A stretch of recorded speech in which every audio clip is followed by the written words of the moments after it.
Hello everyone, welcome to my YouTube channel Anime vs 23. I hope guys you all must be fit and fine. तो बिना देरी के ये guys चलते हैं हम अपने चैप्टर पर। चैप्टर 79 हमारे कंप्लीट हो चुके थे। अब हम चैप्टर 80 से रीड करेंगे। पहले रिकैप कर लेते हैं। चैप्टर 79 में हमने लास्ट सीन में देखा था कि कैसे आयरा, जीजी और ओकारुन का सामना उन एलियन से हो गया था और वहीं पर चैप्टर 79 का एंड हो। आज हम उसी के आगे से चैप्टर 80 को रीड करेंगे। Let's read. चैप्टर 80 का नाम है guys ran into someone deadly towards to.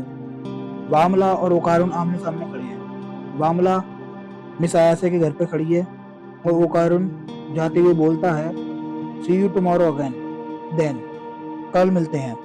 तो वामला भी बोलती है कल मिलते हैं। जब भी ओकारुन वामला को छोड़कर जा ही रहा होता है तो वामला पीछे से उसके बैग को पकड़ लेती है। तो ओकारुन बोलता है कि 5वीं बार है, प्लीज मुझे जाने दो, प्लीज मुझे जाने दो, ये 5वीं बार है कि तुम मेरा हाथ पकड़ के मुझे रोक रही हो। जब भी बामुला बोलती है ताकाकुरा, फिर उसके आगे वो अपनी एलियन भाषा में शुरू हो जाती है जो कि ओकारुन को तो बिल्कुल भी समझ में नहीं आती है। जब भी ओकारुन अपना हाथ छुड़ाते हुए बोलता है सॉरी, मगर मैंने तुम्हें पहले ही कह दिया कि मैं तुमसे शादी नहीं कर सकता क्योंकि मैं मिस अयासे को प्यार करता हूँ। जब भी वामुला और ओकारुन एक दूसरे को देखने लगते हैं, अचानक से दौड़कर बोलता है, दौड़कर भागते हुए बोलता है आई एम सॉरी।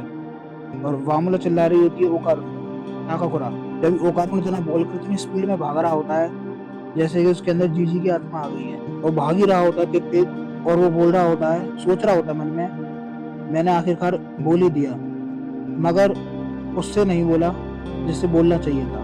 मगर मेरा दिल मगर मेरा दिल मतलब उसमें वो सोच रहा होता है, इस बात को बोलने के बाद वो सोच रहा होता है कि बात मैंने वामुला से तो बोल दी, मगर मुझे ये बात मिस अयासे से भी बोलनी थी, मगर जो कि मैं उससे बोल नहीं पाया। जब भी ओकारुन भाग ही रहा होता है कि ओकारुन को पीछे से आवाज आती है। जब भी ओकारुन पीछे मुड़ के देखता है, गाइस आप जानकर हैरान हो जाओगे कि उसके पीछे वही एलियंस की सेना थी जो कि हमें चैप्टर 79 के एंड में दिखाई गई थी। इस बार एक नहीं, दो नहीं, तीन नहीं, पूरी उनकी सेना थी। ओकारुन से देखकर बिल्कुल चौंक जाता है। जब भी हमारा सीन शिफ्ट होता है क्योंकि वो उन एलियंस पे जो कि आयरा और जीजी के पीछे दिखाई गई। यहाँ पर आयरा हमारी एक्रोबैट सिल्की में ट्रांसफर हो चुकी थी और उन एलियंस से लड़ रही थी।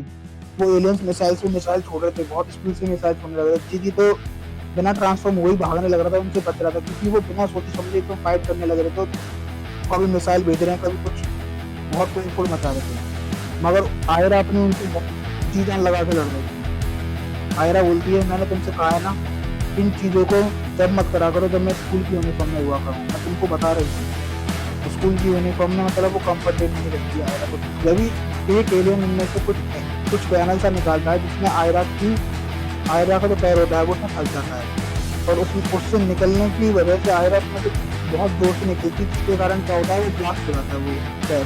और उस पैर के ब्लास्ट होने से आयरा इतनी दूर जाकर पड़ती है कि 4-5 मंजिल घरों को तोड़कर उसमें से पार जाकर निकल जाती है और एकदम जमीन पर जाकर धस जाती है।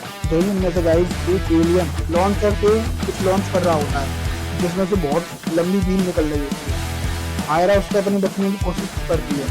आयरा अपना पूरी ताकत लगा देती है उससे बचने पर। और इधर जीजी के पीछे दूसरे एलियन खड़े हुए थे। गाइस ये लड़ाई बस आयरा जीजी वर्सेस एलियन के बीच में हो रही थी और इस फाइट में इतना इंटेंस रूप हासिल कर लिया था कि आपको मांगा पैनल से दिख ही रहा होगा कि इतने घर के घर तोड़े जा रहे हैं कोई एलियन। आयरा उनसे बचने की कोशिश कर रही है। आयरा बचते बचते बोलती है कि अगर तुम लड़ाई नहीं कर सकते तो कम से कम उस ईविल आई की मदद ले सकते हो। तो जीजी बोलता है मैं ऐसा नहीं कर सकता क्योंकि ईविल आई सिर्फ ओकारुन से लड़ना चाहता है। तो आयरा बोलती है मुझे बार बार मिसाइल और स्नाइपर से टारगेट किया जा रहा है, मैं हम दोनों को एक साथ नहीं हटा सकती। तो जीजी बोलता है कि उस स्नाइपर को तो मैं देख लूंगा, तुम उस बड़े वाले से लड़ने की कोशिश करो। तो आयरा बोलती है वैसे तुम करने क्या जा रहे हो। तो जीजी अपना वही जुस्सू परफॉर्म करने लग जाता है जो सीको ने उसे सिखाया था। यहाँ पर अपना जीजी बीच सड़क पर उन सभी एलियंस के सामने खड़ा हो जाता है और उस जुस्सू को करने लगता है और एक संग से उस जुस्सू को परफॉर्म करता है। तो ये बोलता है ये लो। आयरा बोलती है कुछ आ रहा है। जब भी गाइस जीजी चिल्लाते बोलता है ये लो। पता नहीं क्या होता है गाइस, अचानक से उस एलियन अपना एक ऐसा प्रेशर तो बनाता है कि जीजी की हालत एकदम से इतनी खराब हो जाती है कि वो कोलैप्स हो जाता है, वहीं पे जमीन पर गिर जाता है, उसके मुंह से खून निकलने लगता है। तो आयरा को एक तरकीब सूझती है। वो क्या करती है, वहां पर एक पानी की भरी हुई बाल्टी को की तरफ भागी हुई दौड़ी हुई जाती है पानी से भरी बाल्टी के पास, और उस पानी से भरी बाल्टी को जीजी के ऊपर भेज देती है और बोलती है इंजर। जैसे ही उस पानी से भरी बाल्टी जीजी के ऊपर पड़ती है, वो पानी एकदम खोल जाता है, क्योंकि वो उसके ऊपर पड़ी ही नहीं होती है, उसके चारों तरफ पता नहीं कैसी एक पावर थी जिसकी वजह से वो पानी खोल जाता है। इसे देख के आयरा एकदम शॉक रह जाती है, दंग रह जाती है कि ये क्या, वो पानी खोलने लगा। जब वो जीजी बेहोश होकर वहीं पर गिर जाता है। इसे देख के आयरा और जब गाइस नेक्स्ट सीन में हमें जीजी अपने basic form, heavy life form में बेड पर दिखाया होता है क्या हुआ। तभी गाइस जीजी उन एलियंस को बूगर्स कह के बुलाता है। गाइस आपको पता नहीं होगा, बूगर्स का मतलब होता है नाक की गंदगी से। वो इतना बुरी तरीके से बोलता है उन एलियन से।